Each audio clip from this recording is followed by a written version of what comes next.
hábitos de la gente altamente efectiva. Lecciones poderosas para el cambio personal. Si se lo regala a usted mismo, al abrir estas páginas y profundizar en ellas, estará por iniciar uno de los recorridos más trascendentales de su vida. Tendrá la oportunidad de reflexionar profundamente sobre cómo elevar sus resultados y su satisfacción y cómo ser mejor líder de usted mismo, de su familia, de su comunidad y de su equipo de trabajo. El doctor Covey solía decir que la única ventaja competitiva, sostenible, que perdura, es aquella que nace de una cultura organizacional de alta confianza, centrada en principios, con personas comprometidas y alineadas a una visión común. Sus competidores copiarán su publicidad, su producto, su sistema, su estructura, su estrategia, pero no podrán duplicar la ventaja única de la confianza, el esprit de corps ni el desempeño de su gente. A través de 20 años de trabajo en Franklin Covey, he comprobado la profundidad del sentido de estas palabras. Los desafíos y oportunidades de nuestro tiempo requieren un tipo de liderazgo fundacional que nos permita trabajar sobre una base de confiabilidad a fin de lograr la alineación, el compromiso y el entusiasmo de todos hacia un propósito y unas metas en común. La organización que se compromete a transformar su cultura a partir de los principios que recogen los 7 hábitos logrará resultados excepcionales de forma duradera y contará con el entusiasmo de sus colaboradores y sus clientes. Un legado excepcional para cualquier líder. Los 7 hábitos no fueron inventados por el Dr. Covey. Él lo decía a menudo. Son el compendio de la sabiduría de la humanidad organizados de una forma sinérgica, consolidados como una metodología práctica que nos ofrece una secuencia y un proceso para ser mejores personas, mejores padres, mejores ciudadanos, mejores profesionales y mejores líderes.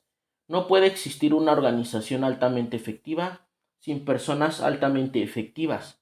Las personas reactivas, 7 de cada 10, según nuestra investigación en América Latina, y dependientes forman culturas codependientes. En estas culturas predomina el culpar a otros, el temor a equivocarse y a compartir información, la falta de enfoque, las agendas escondidas, los conflictos interpersonales y las luchas de poder. Por el contrario, las culturas altamente efectivas cuentan con la capacidad de manejar los desafíos y las oportunidades del entorno de manera que se convierten en oportunidades. Las personas trabajan juntas y con valentía enfrentan la realidad, se hacen las preguntas adecuadas con apertura y candidez, desarrollan una visión común y dan lo mejor de sí para lograrla. Se comprometen de forma genuina y colaboran de forma sinérgica para lograr resultados superiores una y otra vez. Los principios básicos que recogen los 7 hábitos son esenciales para cualquier cultura organizacional. Proactividad. El hábito de la responsabilidad y de la libertad interior. Responder a lo que nos sucede a partir de identificar lo que es más importante, enfocarse en lo que podemos influir y no en aquello sobre lo que no tenemos control. Tomar la iniciativa, ser figura de transición y ser el cambio que esperamos en otros. Las culturas proactivas se enfocan la energía de las personas en lo que está en su círculo de influencia, capitalizan el aprendizaje y toman acción con base en lo más importante para construir un mejor futuro. Comenzar con el fin en la mente. El hábito de la visión y del propósito. Construir resultados en nuestra mente con gran claridad antes de iniciar cualquier esfuerzo. Detectar una misión, una visión y unos valores para nuestra vida que se centren en liberar nuestro potencial. Cuando una cultura adopta el hábito de comenzar con el fin en la mente, la organización se asegura que cada persona tiene un compromiso con el propósito común que ha definido.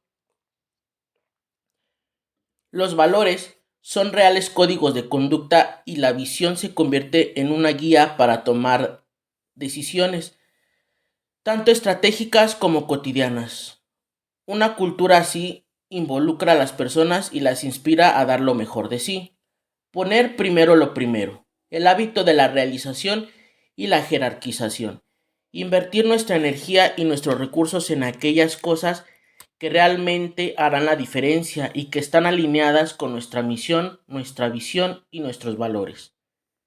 Las culturas que ponen primero lo primero se enfocan en las prioridades, las llevan a cabo con excelencia, logran resultados superiores, actúan con integridad y nunca pierden de vista lo que es más importante. Pensar, ganar, ganar. El hábito de la equidad, del respeto y del beneficio mutuo. Buscar que en cada relación todos los involucrados ganen. Se trata de aplicar una regla de oro, tratar a los demás como queremos que nos traten. ¿Qué puede ser más funcional en las relaciones? Una cultura que en el corazón tiene el hábito de pensar en ganar, ganar, libera la energía de las personas a través de la seguridad institucional que ofrece y la buena voluntad que gana, tanto al interior como en su cadena de valor. Una cultura así cuenta con personas dispuestas a compartir información, conocimiento, ideas y reconocimiento de forma natural.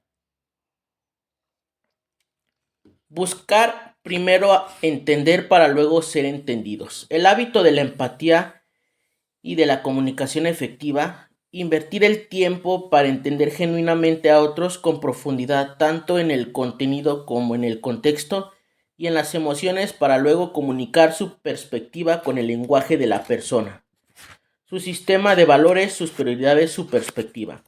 Cuando una cultura organizacional hace suyo el hábito de primero intentar entender para luego ser entendido, la comunicación fluye y la confianza se fortalece, los conflictos se minimizan y el aprecio y la colaboración surge de forma natural. Sinergizar. El hábito de la independencia. Valorar las diferencias y construir fortalezas sobre las mismas. No solamente es lo correcto, sino es lo inteligente. En las diferencias, cuando las integramos con una visión común y las rodeamos de respeto y entendimiento, están las fortalezas. Una cultura que practica el hábito de sinergizar se convierte en el conflicto, en el diálogo constructivo que produce soluciones reales y superiores de forma consistente. Afilar la sierra. El hábito de la renovación y de la mejora continua. Invertir de manera periódica tiempo en nosotros mismos para renovar física, mental, emocional y social y espiritualmente.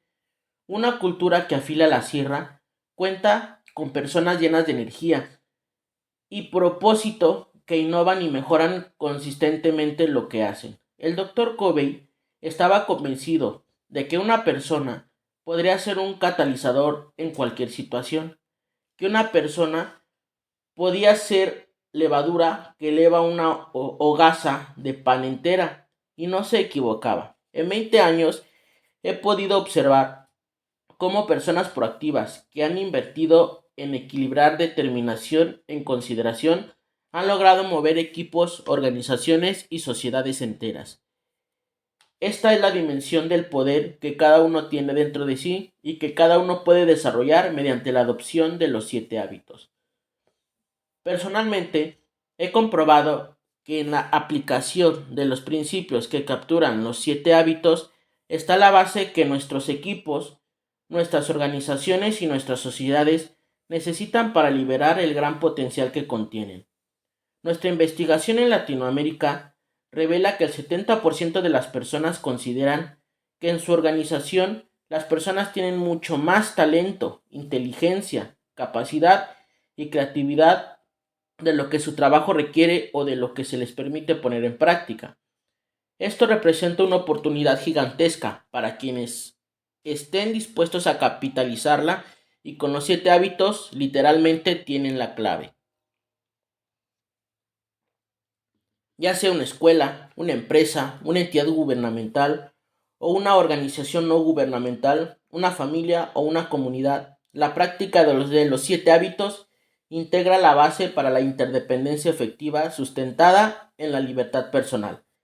Hace poco más de 20 años tuve la ocasión de encontrarme con el libro que tiene usted entre sus manos. Cuando lo leí, aprecié la gran sabiduría que contiene en sus páginas y me entusiasmé mucho. Me hice una biografía y un autoanálisis profundo. Trabajé en mi misión personal y en mi legado. Empecé a aprender lo que conlleva enfocarme en mi círculo de influencia y en mis prioridades.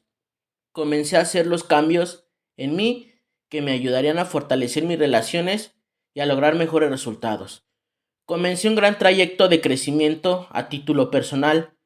Por más de 2 décadas, mis colegas de Franklin Covey y yo hemos tenido el gran privilegio de apoyar a organizaciones de todo tipo a lograr transformaciones excepcionales, resultados superiores, sostenibles a través de la transformación de sus culturas a partir de los 7 hábitos. Como afirmaba el Dr. Covey, la cultura realmente es la ventaja definitiva de cualquier organización. A medida que pasa el tiempo, he entendido con mayor sapienza el contenido de las páginas de este libro y he aprendido que mi trayecto de crecimiento no terminará nunca, durará toda la vida. Un trayecto que implica esfuerzo y dedicación, pero un trayecto lleno de satisfacciones y aprendizaje que no cambiaría por nada. Lo invito a reflexionar profundamente. Cada página de este libro no se trata de una lectura de playa, es un libro de estudio. Al final del día, se trata de su vida y de lo que usted puede hacer con ella. Cuando hablamos de alta efectividad, no nos referimos al éxito material ni a la fama, sino al éxito en el contexto del hecho de muerte, al haber llegado realmente una vida reconocida por cada uno de nosotros como excepcional y valedera, una vida con propósito y legado que nos llene de orgullo y satisfacción. Concluyo esta reflexión con una de las citas de Pierre Teilhard de Chardin, una de las favoritas del Dr. Covey, con la que solía cerrar sus conferencias. No somos seres humanos teniendo una experiencia espiritual, somos seres espirituales teniendo una experiencia humana. Los 7 hábitos de la gente altamente efectiva. La revolución ética en la vida cotidiana y en la empresa.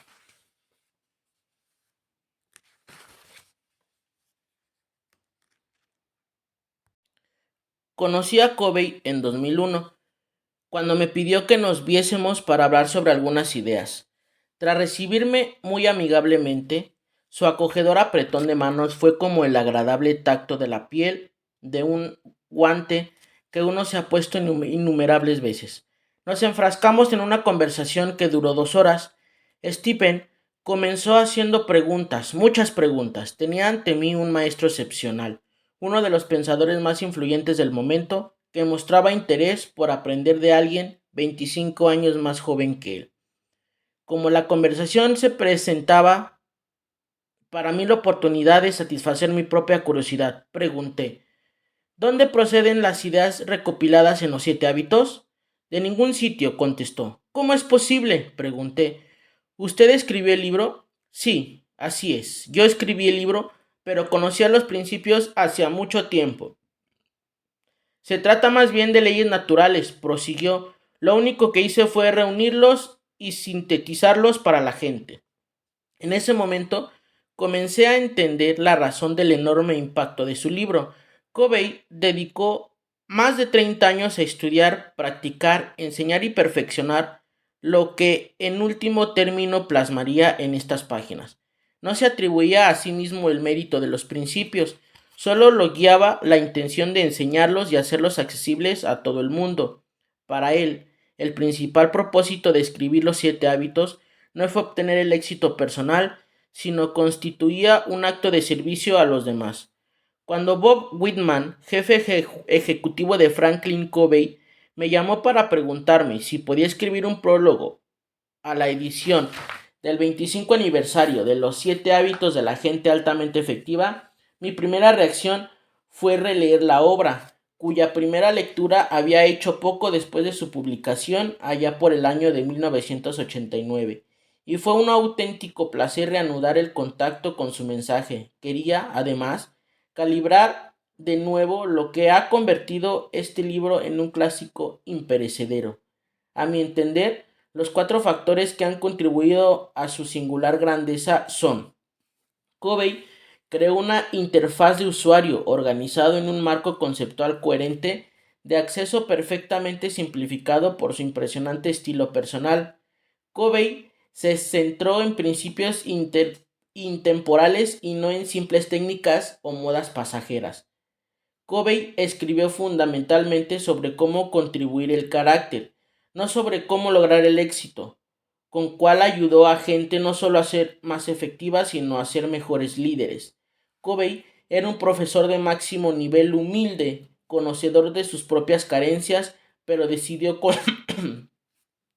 pero decidió compartir sin restricciones cuando él había aprendido. Stephen Covey era un maestro en el arte de sintetizar.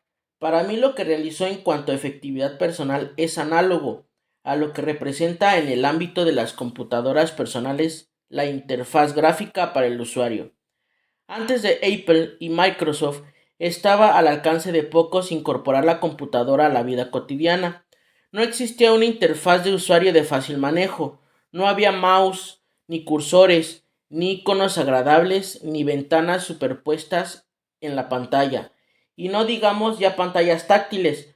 Con el Macintosh y después con Windows, la mayor parte del público pudo sacar provecho del microchip que esconde la pantalla. A modo de paralelismo, había transcurrido cientos de años de saber acumulado sobre efectividad personal, desde que Benjamin Franklin hasta Peter Drucker, sin que existiera ninguna recopilación de ese saber en un marco coherente y agradable. Covey creó un sistema operativo estándar, fácil de usar, el Windows de la efectividad personal. Demostró ser un magnífico escritor, maestro del relato corto y del juego de palabras conceptual. Nunca olvidaré la historia del capítulo 1, del hombre que va en el metro y es incapaz de controlar los gritos de sus hijos y la interpretación que da. Ni olvidaré el faro, ni la selva equivocadas, ni la analogía de sus huevos dorados. Parte del envoltorio conceptual funcionó excepcionalmente bien, tanto por la descripción del concepto como por la prescripción cronológica de su aplicación. Ganar, ganar. Ganar o nada. Primero comprender y después ser comprendido. Empezar con un fin en mente. Establecer primero lo primero. Covey hizo aún más accesibles sus ideas echando mano de dificultades y experiencias vividas por él mismo en situaciones en las que educaba niños, preparaba un matrimonio o trataba con los amigos de este modo. Conseguía explicar los hábitos y crear la fibra muscular para vivirlos. Las ideas de Covey son intemporales, son principios, por eso funcionan y por eso son evidentes para cualquier grupo de edad de cualquier lugar del planeta. En un modo de cambios, disrupción, caos e incesante incertidumbre, la gente ansía un asidero, una pauta, una serie de constructos que le sirva de guía en medio de las turbulencias. Covey tenía la convicción de la existencia de principios intemporales y de que su consecución no es una futilidad sino sabiduría. Él despreciaba la perspectiva de quienes, con aspavientos, seguros de sí mismos, gritan: no hay nada sagrado, no hay nada que sirva para establecer algo permanente ni duradero en este mundo, en constante cambio. Todo es nuevo, nada del pasado es válido. El objetivo de mi propia investigación se concentra en la pregunta: ¿qué hacen funcionar una gran empresa? ¿Por qué hay empresas que dan el salto de bueno a genial y otras no? ¿Por qué hay algunas que triunfan en medio de la crisis? Uno de nuestros hallazgos clave es la idea de preservar el núcleo, estimular el progreso. Ninguna empresa puede llegar a ser genial ni seguir siéndolo sin un conjunto de principios que sea necesario preservar y sobre los que construir, que sirvan de asidero, que provean orientación ante el constante cambio del mundo. Y a la par, no hay empresa que pueda seguir siendo si no estimula el progreso, el cambio, la renovación, la mejora y la consecución. Con la combinación de estos dos conceptos, preservar el núcleo, estimular el progreso, se llega a una dialéctica mágica que contiene constante, vibrante, una empresa u organización. Covey encontró una pauta similar en la efectividad personal: construir un núcleo sólido de principios no sujetos a cambios constantes y ser al mismo tiempo pertinaz en la consecución de mejora y constante autorrenovación. Esta dialéctica posibilita que el individuo conserve una base sólida y que al mismo tiempo consiga un desarrollo ininterrumpido durante toda su vida. Pero yo creo que el aspecto más importante de los 7 hábitos, lo que lo hace un libro, no solo práctico, sino profundo, es el énfasis en construir carácter más que en lograr el éxito. No hay efectividad sin disciplina y no hay disciplina sin carácter. Mientras, mientras escribo este texto, estoy a punto de concluir un viaje retrospectivo de 2 años en la cátedra para el estudio de liderazgo con mis alumnos de la Academia Militar West Point en Estados Unidos. Personalmente, he llegado a la conclusión de que el elemento clave en la fórmula West Point es que el gran liderazgo comienza con el carácter, que el liderazgo es fundamentalmente una función de lo que uno es, porque es el fundamento de cuanto uno haga. ¿Cómo se construye un líder? Primero se crea el carácter. Por eso considero que el séptimo hábito no trata exclusivamente sobre efectividad personal, sino sobre el desarrollo del liderazgo. Pensando en alguno de los líderes excepcionales que he estudiado en mi investigación, me llama la atención el modo en que los principios de Covey se manifiestan en muchas de sus vivencias. Citaré uno de mis casos preferidos, Bill Gates. Se ha puesto de moda en los últimos años atribuir a la suerte el enorme éxito de una persona como Bill Gates por el hecho de haber empezado en el lugar adecuado en el momento oportuno. Pero, si reflexionamos, este razonamiento no se sostiene cuando Popular Electronics publicó en su portada la computadora Altair anunciando el advenimiento del primer equipo personal. Bill Gates se unió con Paul Allen para lanzar una empresa de software y escribir el lenguaje del programa BASIC para Altair. Si Gates estaba en el momento oportuno dadas sus habilidades de programador, pero otros también, estudiantes de informática e ingeniería eléctrica de centros como Caltech, MIT y Stanford, avesados, ingenieros de empresas tecnológicas como IBM, Xerox y HP, y científicos de laboratorios de investigaciones gubernamentales, miles de personas podrían haber hecho que Bill Gates hizo en aquel momento, pero no lo hicieron. Gates obedeció al momento y abandonó Harvard. Se trasladó a Albuquerque, sede de Altair, y dedicó día y noche a escribir un código informático. No fue la suerte de encontrarse en el momento oportuno de la historia lo que distingue a Bill Gates, sino su reacción proactiva a las circunstancias de hallarse en el mejor momento oportuno. Una vez que Microsoft creció y se convirtió en una empresa de éxito, Gates amplió sus miras orientado por una gran idea, la de una computadora en cada mesa de despacho. A continuación, él y su mujer crearon Bill and Melinda Gates Foundation con ambiciosos objetivos tales como erradicar la malaria en el mundo, tal como lo expresó él en el discurso inaugural del curso 2007 en Harvard. Para Melina y para mí el reto es el mismo, como seguir el mayor bien para el mayor número de personas en los recursos de los que disponemos. La auténtica disciplina consiste en canalizar nuestros mejores momentos hacia objetivos prioritarios, lo que significa ser inconformista en el mejor sentido de la palabra. Todo el mundo podría decir que acabar los estudios en Harvard habría debido ser la tarea más importante para el joven Bill Gates. Él, por el contrario, centró sus esfuerzos en su misión pese a las miradas de la desaprobación de los bienpensantes. Al fundar Microsoft, volcó todas sus energías en dos objetivos primordiales: reunir el mejor equipo de gente y llevar a cabo varios retos de software. El resto era secundario. Cuando Gates conoció a Warren Buffett en una cena, el anfitrión preguntó a los comensales cuál era para ellos el factor más importante en el curso de su vida. Como cuenta Alice Schroeder en su libro, Gates como Buffett respondieron con la misma palabra: centrarse. La relación de Gates con el cuarto hábito, pensar en ganar, es más compleja.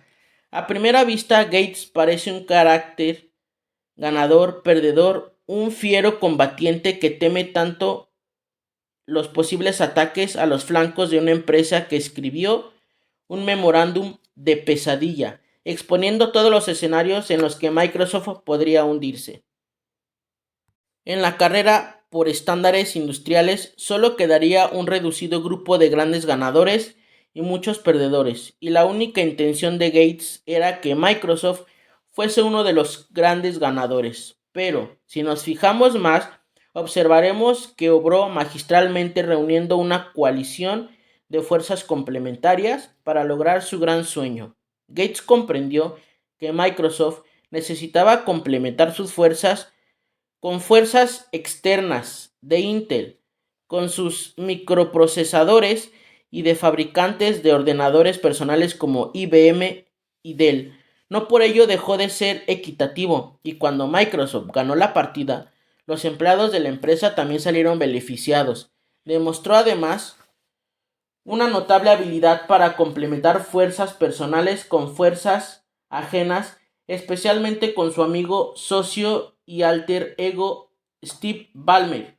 Gates y Ballmer consiguieron, trabajando juntos, mucho más de lo que hubieran conseguido por separado. 1 más 1 es más que 2. Sexto hábito, la sinergia. Cuando Gates optó por el impacto social al crear Fundación, no fue un paso que dio pensando: ¿cómo he tenido éxito en los negocios? Sé cómo conseguir tener impacto social. Todo lo contrario, asumió una constante curiosidad con intención de acaparar conocimientos y continuó planteándose preguntas para tratar de entender la ciencia y los métodos necesarios para resolver algunos problemas peliagudos, hasta el extremo de comentar, por ejemplo, en la conversación con un amigo: necesito saber más sobre fosfatos. Quinto hábito: procure primero comprender y después ser comprendido. Y finalmente me llama la atención el modo en que Gates se renovó. Incluso durante los años más intensos de la creación de Microsoft, consagraba periódicamente una semana entera a desconcertarse para leer y reflexionar, una semana para pensar. Desarrolló igualmente el gusto por la lectura de biografías. En cierta ocasión comentó Brent Shelder de Fortune: es fantástico cómo evolucionan a lo largo de la vida ciertas personas. Una lección de Gates parece haber asumido como una mantra para su propia vida. Séptimo hábito: afile la sierra. Gates constituye un caso fuera de serie, pero podría citar otros. Podría haber mencionado a Wendy Kemp, fundador de Tech for America, con el propósito de inspirar a miles de graduados universitarios a servir un mínimo de 2 años enseñando a niños las escuelas con menos profesorado, con el objetivo de crear una poderosa fuerza social que mejorase radicalmente el nivel K12 de la enseñanza. Sea proactivo, empiece con un fin en mente. O podría haber recurrido al caso de Steve Jobs, que viviendo en una casa sin muebles se dedicaba a crear productos fabulosos y que superaba situaciones en apariencia anodinas como comprar una mesa de cocina o un sofá. Establezca primero lo primero. O el caso de Herb Keller en Southwest Airlines, que creó una cultura de ganar-ganar en la que, con la unión entre la dirección y el personal, logró, tras el 11 de septiembre, mantener intactos los 30 años seguidos de beneficios sin eliminar un solo puesto de trabajo. Pensar en ganar-ganar. O incluso el de Winston Churchill, que durante la Segunda Guerra Mundial se echaba una siesta todos los días. Afile la sierra. No pretendo sugerir que se aplique el plan de los 7 hábitos, uno por uno, para crear una gran empresa. Los principios de empresas que sobresalen y de Build Labs, por ejemplo, y los principios de los 7 hábitos de la gente altamente efectiva se complementan, mas no son lo mismo. El propósito de Covey era escribir un libro no para crear grandes organizaciones, sino para lograr una efectividad personal. Pero las organizaciones las forman personas, y cuanto más efectivas son esas personas, más poderosa es la organización. Y sospecho que quienes viven los 7 hábitos tienen quizá mayores posibilidades de convertirse en líderes de nivel 5. Esas singulares personajes que lo cambian todo y sobre los que tanto escribí en empresas que sobresalen.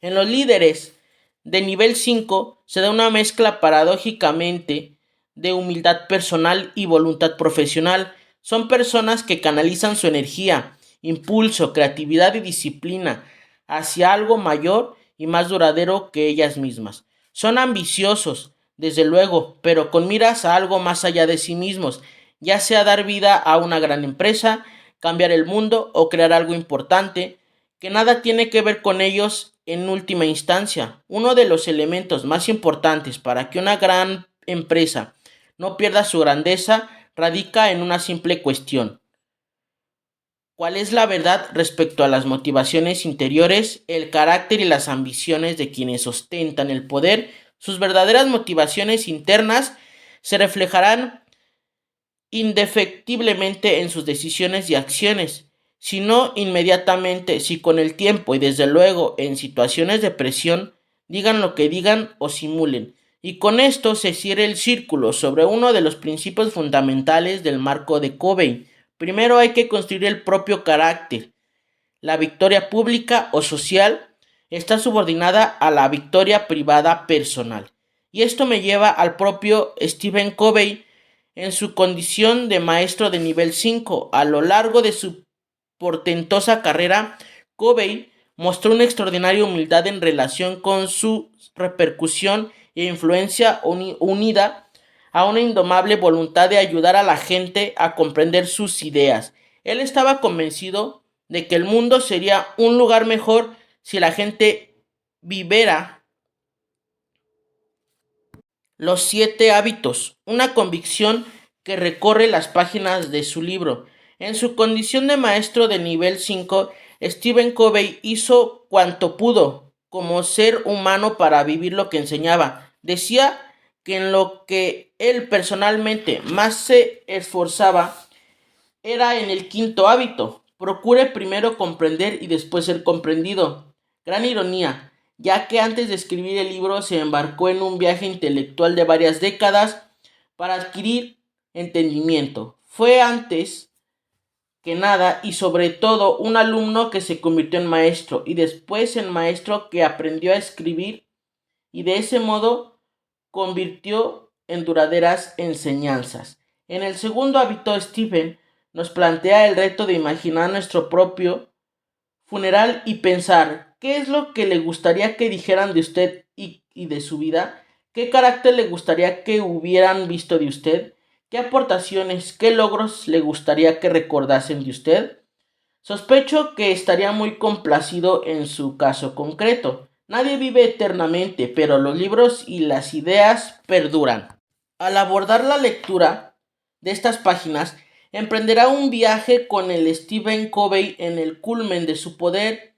Sentirá cómo sale el texto y le dice: escuche, de verdad, creo en esto, déjeme ayudarle. Quiero que entienda todo esto, que aprenda de ello. Quiero que evolucione, que sea mejor, que aporte más, que viva una vida valiosa. La vida de Covey llegó a su fin, pero su obra no. Continúa aquí. Este libro da vida y hoy, como cuando lo escribo, los 7 hábitos de la gente altamente efectiva, solo tiene 25 años y le queda mucha vida por delante. La gente altamente efectiva. Homenaje de la familia a un padre altamente efectivo. Indudablemente, el hábito de nuestro padre de afilar la sierra fue decisivo para salvar una vida aquel día en Montana.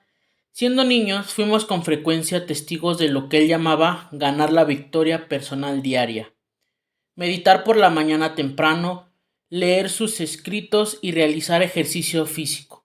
Aquella tarde concretamente, estaba leyendo tranquilo, disfrutando de la hermosa vista del lago, cuando oyó un débil grito. ¡Auxilio! Dirigió los binoculares que siempre llevaba consigo para observar animales salvajes y captó lejos de la orilla una boya de pesca a la que se aferraba desesperadamente un hombre a punto de hundirse en las heladas aguas. Sin pensarlo 2 veces, nuestro padre montó un jet ski, llegó hasta la boya y se encontró con un hombre totalmente borracho. Lo subió a la moto acuática y lo puso a salvo. Acto seguido, Buscó a la familia del hombre en un campamento cercano y comprobó que no se habían percatado de su ausencia, pues también estaban ebrios. Años después, el rescatado contaba la historia ante un nutrido grupo de personas, afirmando que aquel hecho había marcado un punto de inflexión en su vida, y eso sin saber quién lo había salvado aquel día. Confesó simplemente estar agradecido de que alguien se hubiera molestado en escuchar sus gritos y salvarle la vida. Este incidente es emblemático de lo que fue nuestro padre, Stephen Covey, que era una especie de salvavidas, no solo para su prole de 9 hijos y 54 nietos, sino para un gran número de personas y organizaciones que han recibido inspiración para cambiar radicalmente gracias a la lectura de los 7 hábitos de la gente altamente efectiva. Él siempre decía que no había inventado esos 7 hábitos, que estaban basados en principios universales o leyes naturales, como la responsabilidad, la integridad, la generosidad y la renovación. Pero también decía que el sentido común no siempre es algo corriente. Por eso dedicó su vida a explicárselo al mayor número posible de gente. Con ocasión de su muerte en julio de 2012, nuestra familia fue plenamente consciente de la amplitud y magnitud de la misión que lo guió toda su vida con el fin de liberar el potencial humano. Fue asombroso recibir miles de correos electrónicos, cartas, notas, visitas y llamadas de gente de todo el mundo deseosa de compartir su historia personal sobre cómo les había lanzado. Podría decirse un salvavidas que les evitó situaciones tales como una vida sin sentido, ser líderes inefectivos de una empresa, un fracaso matrimonial, una relación venida a menos o el trauma de una infancia con maltratos. No dejamos de escuchar afirmaciones sobre cómo nuestro padre poseía esa rara habilidad de afianzar la personalidad de un individuo concreto y al mismo tiempo de inspirar literalmente a millones de personas con su enfoque vital centrado en principios. Papá era un hombre para cualquier circunstancia y vivió con integridad. Tuvo a lo largo de los años numerosas ocasiones de formar a líderes mundiales y jefes de Estado, tarea que consideró un gran privilegio y una responsabilidad. En cierta ocasión, cuando en un grupo se criticaba al presidente de turno de Estados Unidos, él permaneció en flagrante silencio. Al preguntarle por qué no decía nada, se limitó a contestar: quizás se me presente algún día la ocasión de influir en él y así fuese. No quiero ser un hipócrita. Meses después, el presidente en cuestión llamaba a papá, le dijo que acababa de leer por segunda vez los 7 hábitos de la gente altamente efectiva y se preguntaba si podía formarlo personalmente para aplicar sus principios. Al final de su vida, papá había conocido en persona a 31 jefes de Estado, entre ellos 4 presidentes de Estados Unidos. Nuestro padre nunca enseñaba nada que él no hubiese experimentado antes. Esto es particularmente cierto respecto a los 7 hábitos que sometió a prueba y desarrolló durante muchos años antes de que se publicara el libro. Era maestro en ser proactivo y para nuestra gran irritación cuando éramos niños no nos admitía nunca excusas ni quejas pretextando las circunstancias, los amigos o los profesores como origen de nuestros problemas. Lo que nos enseñaba era a esforzarse, a optar por otra respuesta. Afortunadamente, nuestra madre nos consentía en ocasiones hacernos las víctimas y echar la culpa a otros. Ella fue un saludable contrapeso. El binomio de lo que papá llamaba I, ingenio e iniciativa, era legendario. En cierta ocasión se encontró en medio de un embotellamiento debido a unas obras y como veía que estaba a punto de perder el avión, optó por no esperar más y le dijo al taxista que iba a bajarse para desviar el tráfico para que avanzase el carril por el que ellos circulaban y que lo recogiera más adelante. El taxista se quedó atónito. No puede hacer eso, dijo, a lo cual papá replicó con regocijo: ahora verá. Bajó del taxi y reorganizó el tráfico entre bocinazos, vitores de los otros coches, para que su carril volviera a avanzar. El taxista lo recogió más adelante y no perdió el vuelo. Nuestra familia sabía que era muy desinhibido y nada pretencioso. Muchas veces sostenía conversaciones con desconocidos, poniéndose unos falsos dientes saltones o una peluca estrambótica para ocultar su conocida calva y que no lo reconocieran en la calle. En cierta ocasión, lo expulsaron de un campo de golf porque le aburría el juego y se puso a pelearse desaforadamente con agua con un amigo. Sentimos horror una vez que nos quedamos atrapados con él en el ascensor, conscientes de que en cuestión de segundos se volvería hacia los otros ocupantes, violando su espacio personal, para decirles con una gran sonrisa: se preguntarán por qué he convocado a este breve encuentro, y estábamos seguros de que reiría estrepitosamente su gracia. Aprendimos a no darle demasiada importancia a lo que pensaran los demás y a disfrutar de su jovial personalidad. Era famoso por sus cabezas para recuperar energía y no era raro verlo quitarse la chaqueta, ponerse un antifaz en los ojos y echar un sueñito para recuperar fuerzas en los lugares más inesperados: tiendas, cines, aeropuertos, trenes, bajo un banco o en el parque o donde fuese, y en cualquier momento que pudiera encontrar espacio y tiempo. Su entusiasmo era contagioso y nos enseñó a vivir un carpe diem mental y a exprimir la vida al máximo, como le gustaba decir. De algún modo, siempre le sorprendió y le turbó su éxito profesional y se mantuvo humilde y al margen de la fama.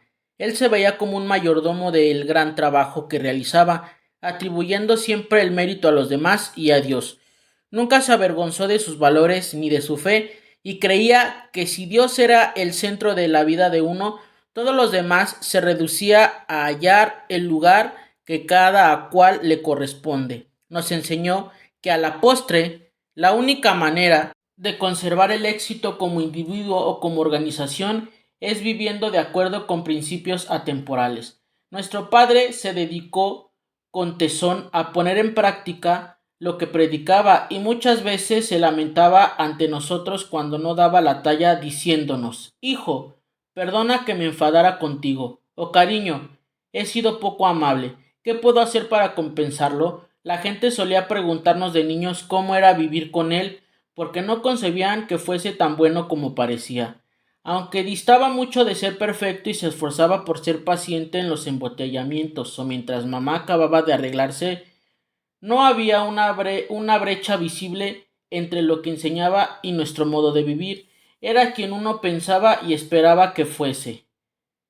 Tal vez el mayor cumplido que podemos hacer a nuestro padre es este: por bueno que fuese en público como autor y maestro, era mejor en privado como marido y padre, y nosotros lo amábamos por esa coherencia. Sabíamos que papá preferiría pasar tiempo con su familia antes que con cualquier otra persona, y lo demostraba por la manera en que distribuía su tiempo y establecía primero lo primero.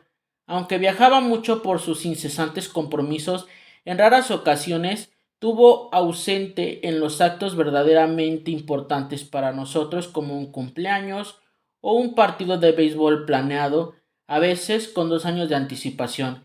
Efectuaba constantemente ingresos en nuestras cuentas bancarias emocionales mediante charlas puntuales con cada uno, y postulaba que en relaciones las cosas pequeñas son las grandes cosas.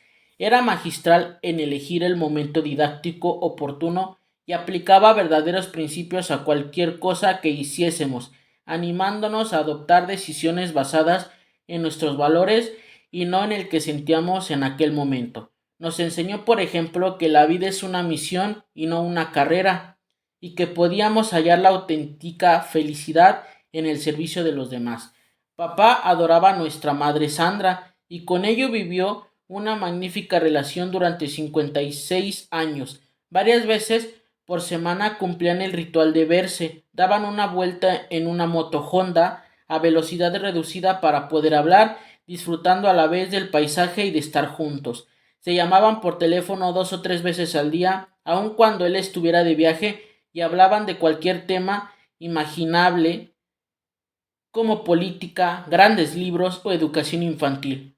Papá valoraba su opinión más que la de cualquier otra persona. Era un pensador profundo con tendencia a ser demasiado teórico.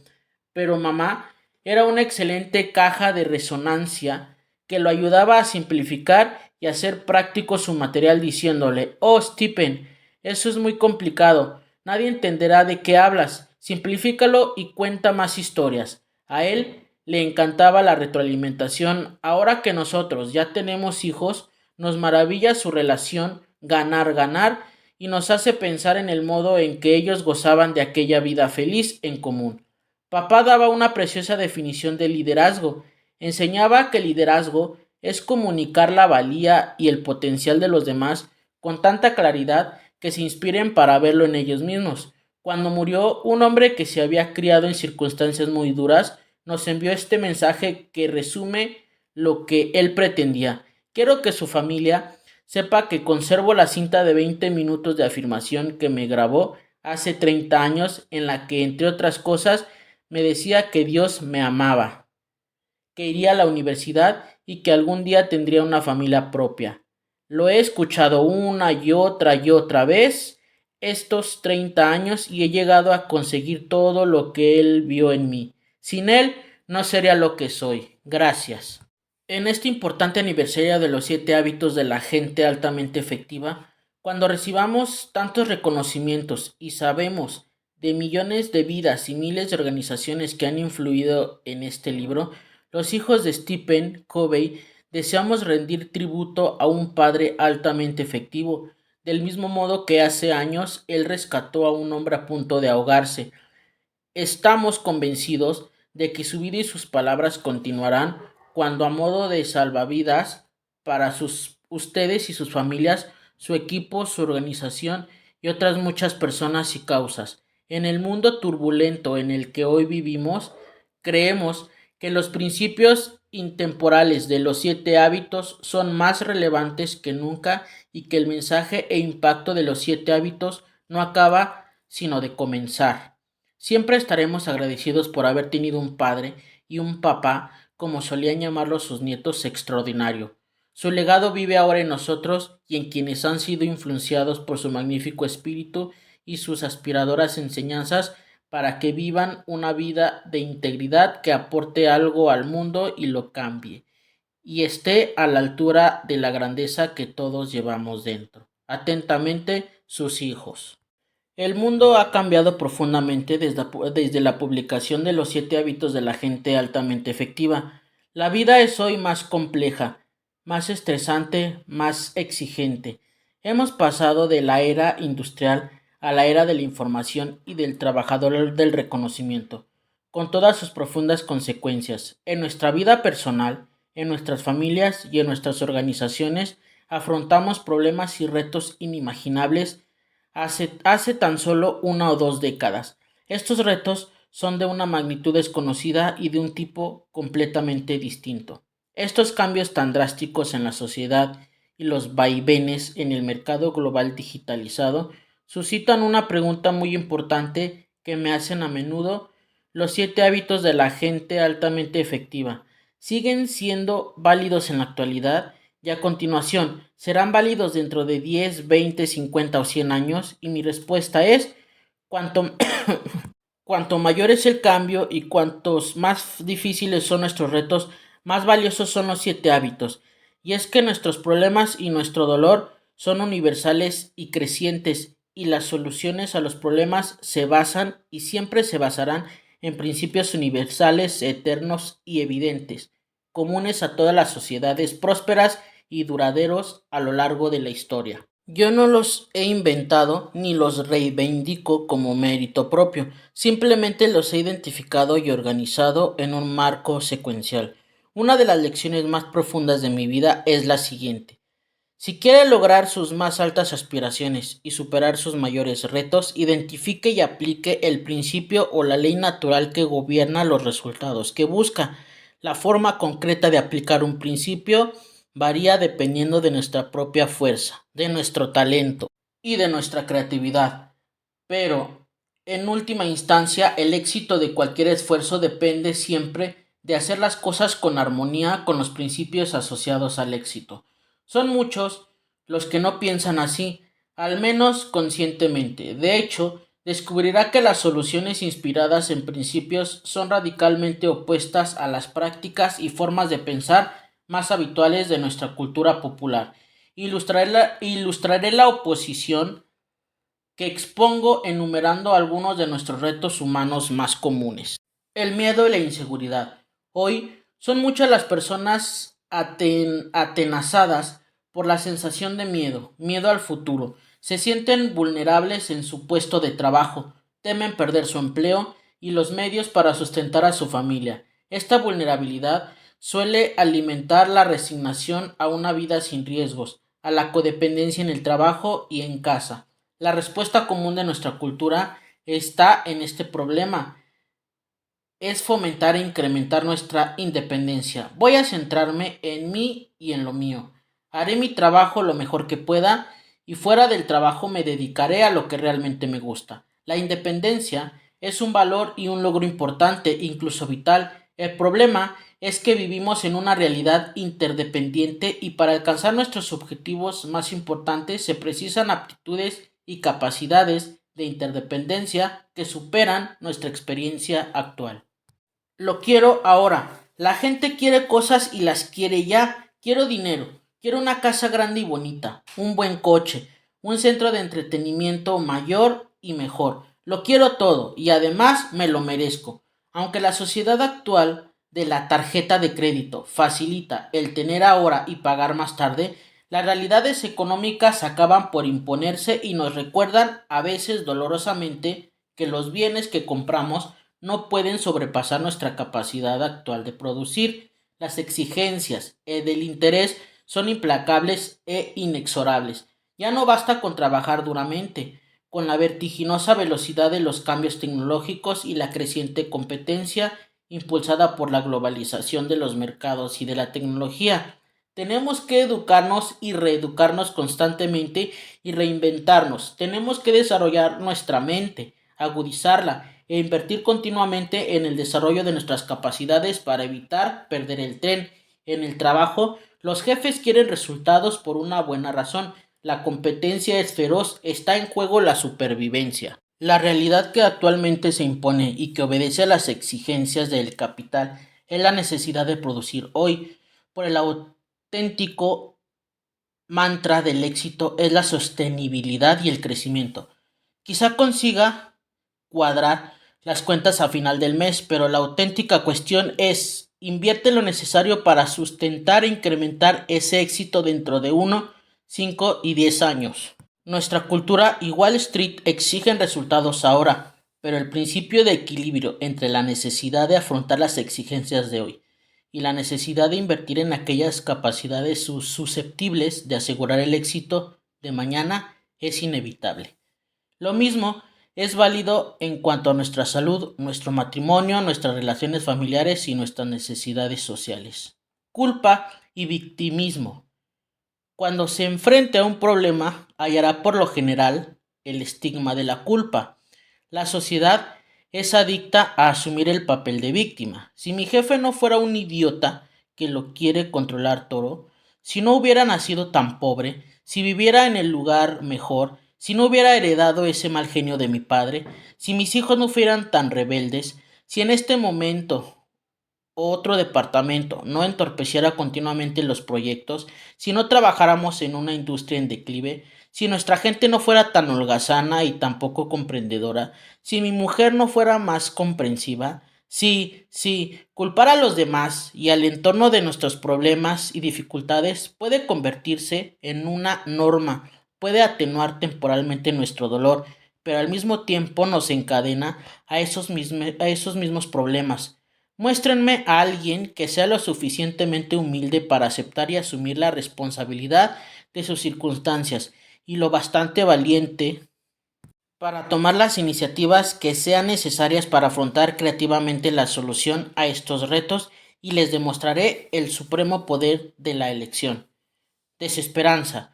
Los hijos de la culpa son el cinismo y la desesperanza.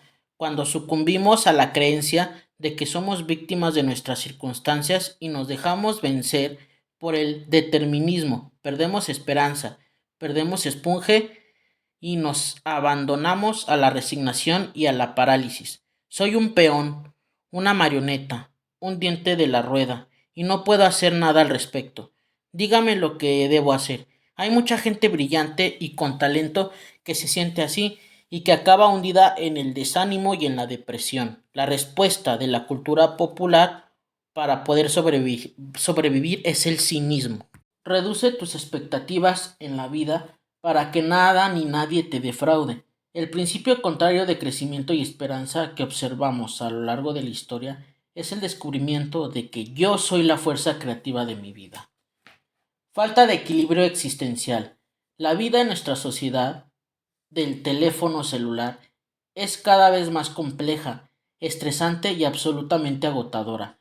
Pese a todos nuestros esfuerzos por controlar nuestro tiempo, hacer más, ser más y más eficientes gracias a las maravillas de la tecnología moderna, ¿por qué prestamos tanta atención a las pequeñas cosas anteponiendo el trabajo a la salud, la familia, la integridad y muchas de las cosas que más nos importan? El problema no solo es el trabajo, que es la máquina que sustenta la vida, tampoco lo son la complejidad ni el cambio. El problema es que nuestra cultura moderna dice, llega más temprano, quédate hasta más tarde, sé más eficaz, vive sacrificándote para el ahora. Pero lo cierto es que todo esto nos conduce al equilibrio y a la paz de espíritu. La paz y el equilibrio acompañan a la persona que desarrolla una clara percepción de sus principales prioridades y que las busca y persigue con integridad. ¿Y yo qué? Nuestra cultura nos enseña que si queremos algo en la vida debemos aspirar a ser el número uno. Te dice, la vida es un juego, una carrera, una competencia y es mejor que la ganes. Los compañeros de colegio, los colegas en el trabajo, incluso los miembros de la familia aparecen como competidores. Cuanto más ganan ellos, menos hay para ti. Lógicamente tratamos de mostrarnos generosos y alegrarnos de los éxitos de los demás, pero buena parte de nosotros muere de envidia ante el éxito de los demás. Muchas grandes cosas de la historia de nuestra civilización han sido posibles gracias a la voluntad independiente de un alma resuelta, pero las mayores oportunidades y las mayores conquistas de la era del trabajador, del conocimiento, están reservadas a cuantos dominen el arte del nosotros. La verdadera grandeza se logrará gracias a la mente desbordante que trabaja desinteresadamente con respeto mutuo para beneficio mutuo. El profundo deseo de sentirse comprendido. Pocas necesidades del corazón humano son más importantes que la necesidad de sentirse comprendido, de tener una voz que sea escuchada, respetada y valorada, de tener influencia. La mayoría cree que la clave para la propia influencia es la comunicación, exponer con claridad las propias opiniones y hablar de la persuasión, pero si lo piensa con detenimiento, no cree que cuando otros están hablando con usted, en lugar de escucharlos realmente para tratar de comprender, muchas veces está ocupado preparando su respuesta. La influencia empieza de hecho cuando otros sienten que usted se abre a la influencia de ellos, cuando se sienten comprendidos por usted, cuando sienten que ha escuchado con atención y sinceridad y que está abierto. Pero la mayoría de la gente es demasiado vulnerable emocionalmente para escuchar con atención, para postergar sus propios asuntos el tiempo suficiente para concentrarse en comprender antes de comunicar sus propias ideas. Nuestra cultura reclama, exige incluso comprensión e influencia, pero el principio de influencia está regido por la mutua comprensión que nace del compromiso de al menos una persona de escuchar profundamente en primer lugar. Conflicto y diferencias. Las personas tienen muchas cosas en común, pese a ser maravillosamente diferentes. Piensan de modo diferente, tienen valores, motivaciones y objetivos diferentes y a veces opuestos. Por lógica, estas diferencias generan conflictos. El enfoque competitivo de la sociedad para resolver los conflictos y las diferencias tiende a centrarse en cuanto más gane, mejor, aunque el hábil arte del compromiso se ha hecho mutuo bien al instalar ambas partes a ceder algo en sus posiciones para alcanzar un punto medio aceptable. Lo cierto es que ninguna de las partes acaba realmente satisfecha. Qué pérdida de tiempo impulsar a la gente que tiene diferencias a buscar un mínimo común denominador, qué derroche no poder desarrollar el principio de cooperación creativa para hallar soluciones mejores que las ideas iniciales de una u otra parte. Estancamiento personal. La naturaleza humana tiene 4 dimensiones: cuerpo, mente, corazón y espíritu. Veamos las diferencias y frutos de 2 enfoques diferentes. Cuerpo. Tendencia cultural: mantener el estilo de vida, tratar los problemas de salud con cirugía y medicación. Principio: prevenir enfermedades y problemas armonizando el estilo de vida con los principios de salud establecidos y universalmente aceptados. Mente: cultura: ver televisión, entretenerme. Principio: leer amplia y profundamente, educación continua. Corazón: cultura: utilizar las relaciones con otros para promover sus intereses personales y egoístas. Principio: escuchar atenta y respetuosamente, a servir a los demás, aporta la mayor realización y gozo personal. Espíritu: cultura: sucumbir al secularismo y al cinismo crecientes. Principio: reconocer que la fuente de nuestra necesidad básica de sentido y de las cosas positivas que buscamos en la vida son solo principios, y personalmente creo que esos principios, así como las leyes naturales, tienen su origen en Dios. Invito al lector a tener siempre presentes estos retos universales y sus propias necesidades y desafíos. Si así lo hace, encontrará soluciones y orientaciones duraderas. También verá cómo el contraste entre el enfoque de la cultura popular y el enfoque atemporal basado en el principio se hace cada vez más evidente. A modo de apunte final, desearía repetir aquí una pregunta que suelo plantear en mis cursos.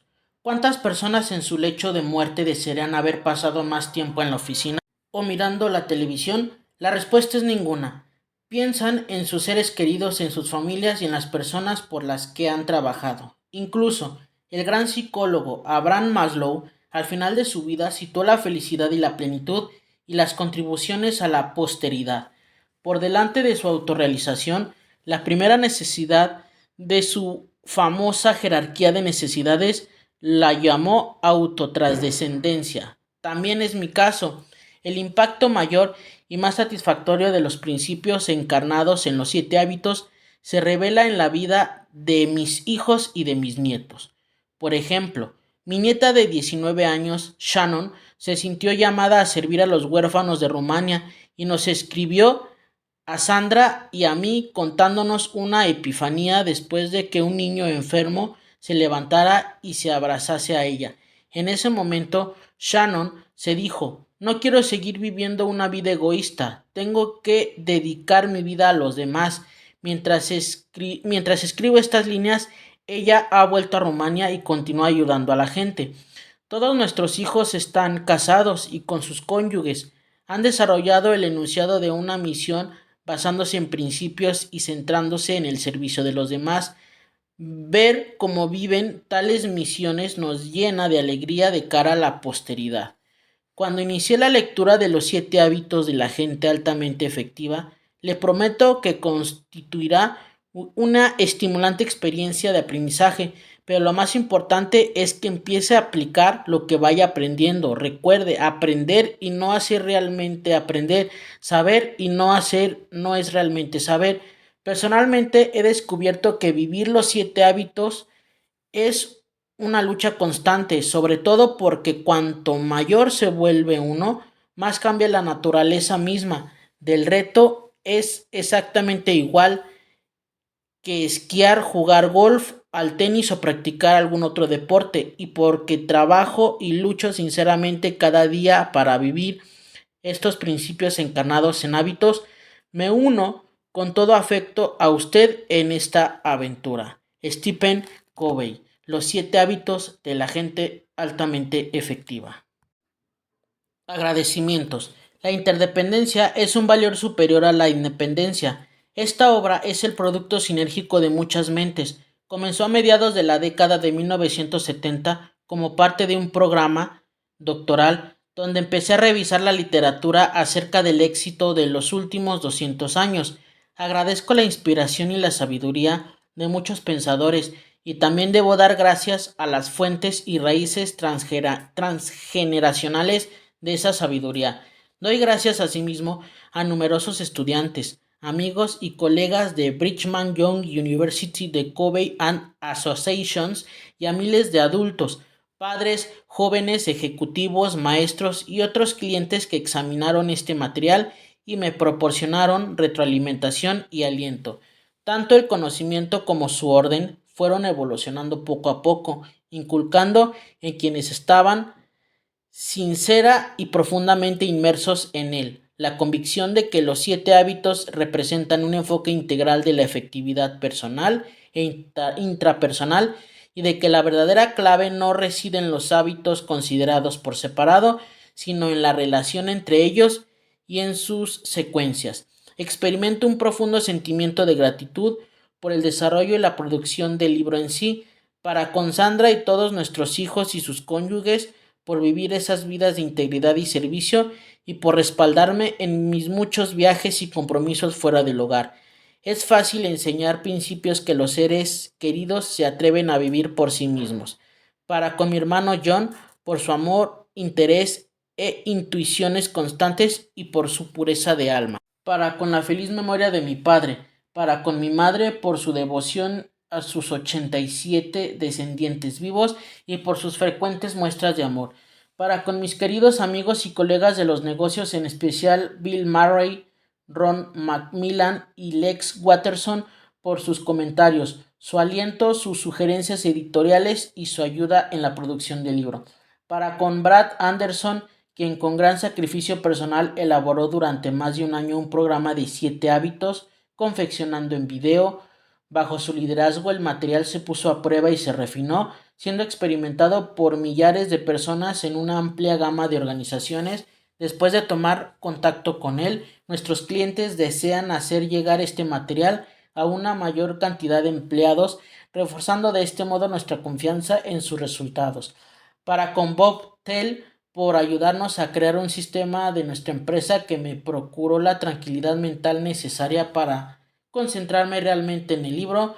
Para con David Conley, para comunicar el valor y el poder de los 7 hábitos a cientos de organizaciones empresariales, modo que mis colegas Blaine Lee, Royce Kruger, Roger Miller, Mike Sundell y Al Sweetler y yo mismo tuvimos la oportunidad de constante de intercambiar ideas en un gran variedad de escenarios.